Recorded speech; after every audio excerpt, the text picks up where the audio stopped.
Le 5 novembre, j'étais bien présent à l'avenue de Rambrouillère, d'accord, quand Muriel s'est fait corriger, et elle m'a dit... Elle s'est fait corriger, pour être très clair, elle a reçu des coups? Oui, elle a pris des coups. Elle s'est fait frapper? Elle s'est fait frapper, oui, oui, je le dis. Voilà. Mais attends, elle s'est fait frapper alors qu'elle venait de témoigner et qu'elle avait raconté qu'elle était avec Bernard Laroche dans une voiture et qu'ils avaient pris le petit Grégory. Tout à fait. Tout à fait. De là, Muriel m'a dit, en bas, dans sa véranda, ils avaient une véranda en bas, qu'elle n'avait pas menti, d'accord, qu'ils avaient bien enlevé le petit qui avait pris d'un point A à un point B, devant un tas de sable, d'accord, voilà, qu'ils l'ont emmené à un point B, qui avait le petit Sébastien dans la voiture, donc le fils de Bernard Laroche, d'accord, Muriel, Bernard Laroche, et le petit Grégory après, d'accord. Et elle m'a dit qu'ils l'ont remis à 2 personnes qu'elle n'a pu identifier. Donc pendant 33 ans, pour moi, j'ai pris ça un peu à la légère. C'était du mytho, parce que bon, voilà, c'était... Mais pourquoi c'était du mytho? Elle était pas crédible? Mais parce que les 2 personnes-là ne sont jamais... ces 2 personnes-là ne sont jamais venues. Si vous voulez, parce que dans l'enquête, c'est jamais dans l'enquête, on n'a jamais entendu parler de 2 personnes de plus. Donc moi, j'ai dit voilà, est-ce qu'elle dit vrai, est-ce qu'elle dit pas vrai, voilà. Et un jour, pof, j'allume BFM TV, c'était au mois de juillet, je crois, voilà, et les époux Jacob arrivent, voilà. Je dis pas qu'elle a dit qu'elle a reconnu, hein, les époux Jacob. Elle a dit que c'était 2 personnes. Voilà, elle a dit 2 personnes. Donc les époux arrivent, les époux Jacob arrivent. Et j'appelle mon épouse et je lui dis, regarde, machin. Ma femme me dit, appelle la gendarmerie et dis-leur. J'ai appelé les gendarmes, voilà. L'ASR de Dijon est venu chez moi, parce que, vu mon état, je ne peux pas me déplacer. Ils ont pris mon témoignage, mon audition. On m'a proposé de témoigner sous l'anonymat. Je l'ai refusé. J'ai dit non, je vais prendre mon courage à 2 mains et je vais aller jusqu'au bout. Je l'ai fait. D'accord. Et je regrette toujours pas de l'avoir fait pour ce petit. Voilà, c'est tout ça. Vous parlez pour lui, j'ai bien compris, mais ce soir, vous nous confirmez que Muriel Boll, les yeux dans les yeux, vous a dit, je suis monté dans la voiture avec Bernard Laroche. Monsieur Jean-Marc, j'étais assermenté pendant 20 ans. Pendant 20 ans, j'ai travaillé pour le procureur de la République, à dresser des procès-verbaux sur des infractions de la pêche. D'accord. Pendant 20 ans, je me suis tenu à mon travail, à toujours être carré dans ce que je faisais.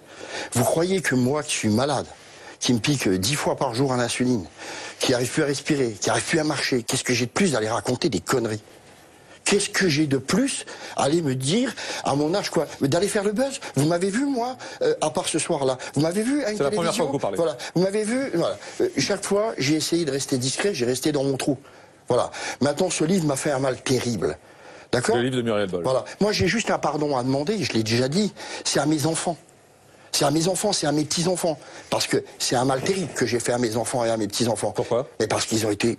le nom qu'elle a mis dans le journal, Fèvre, mon nom, Fèvre, F-A-I-V-R-E, Patrick. D'accord? Mon fils s'appelle Fèvre, Alexandre. J'ai des autres enfants. D'accord? Et pour moi, c'est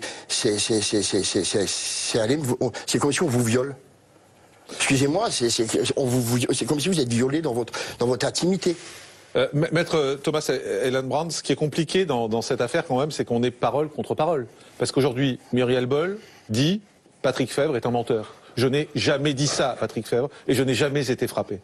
Non, on n'est pas parole contre parole, parce que ce qui est clair, c'est que c'est de la diffamation. Lui témoigne dans le cadre d'une procédure judiciaire où on lui demande de témoigner. Elle écrit un livre, elle nomme quelqu'un qui a toujours resté discret jusqu'à présent, et elle l'accuse de mentir. C'est tout simplement un délit de diffamation publique, et j'espère bien que Muriel Boll sera sanctionnée pour ce délit. Mais Patrick Fèvre, ce que vous dites ce soir, c'est quand même une autre version de l'affaire, c'est en tout cas ce qui a été la première version. C'est-à-dire que dans un premier temps, on nous a dit c'est Bernard Laroche qui a enlevé le petit Grégory.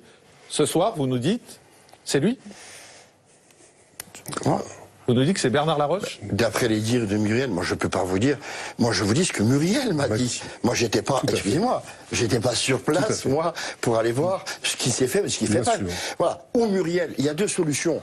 C'est ce que j'ai demandé en confrontation. Ça, c'est la seule chose que je parlerai, d'accord. C'est ou Muriel m'a menti quand elle m'a dit ça, d'accord, ou elle ment maintenant, d'accord. Mais elle ment. Mais de toute façon, je vais vous dire honnêtement, il y a eu du travail de fait de la gendarmerie, je pense. Il faut laisser maintenant, excusez-moi, l'enquête se terminer.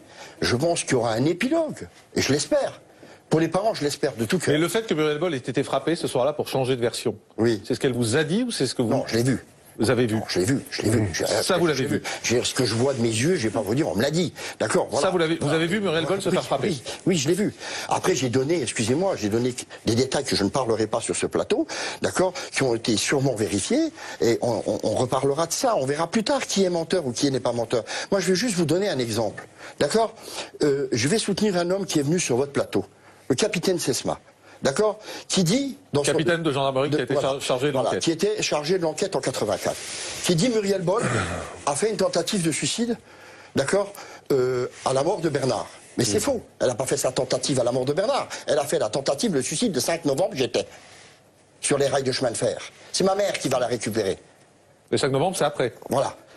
D'accord. Donc, excusez-moi, voilà. Après, maintenant, c'est aux gendarmes, c'est à la justice de prouver, d'accord, celui qui dit la vérité, celui qui dit la mensonge. Si demain, un exemple, on peut prouver que je suis un menteur, d'accord, ben voilà, je serai condamné parce que j'ai menti. Mais ce soir, vous dites je ne mens pas. Mais non, je ne mens pas. Et c'est pas Muriel, excusez-moi, qui doit me condamner, c'est pas Muriel qui doit me faire un procès. C'est quand même le monde à l'envers.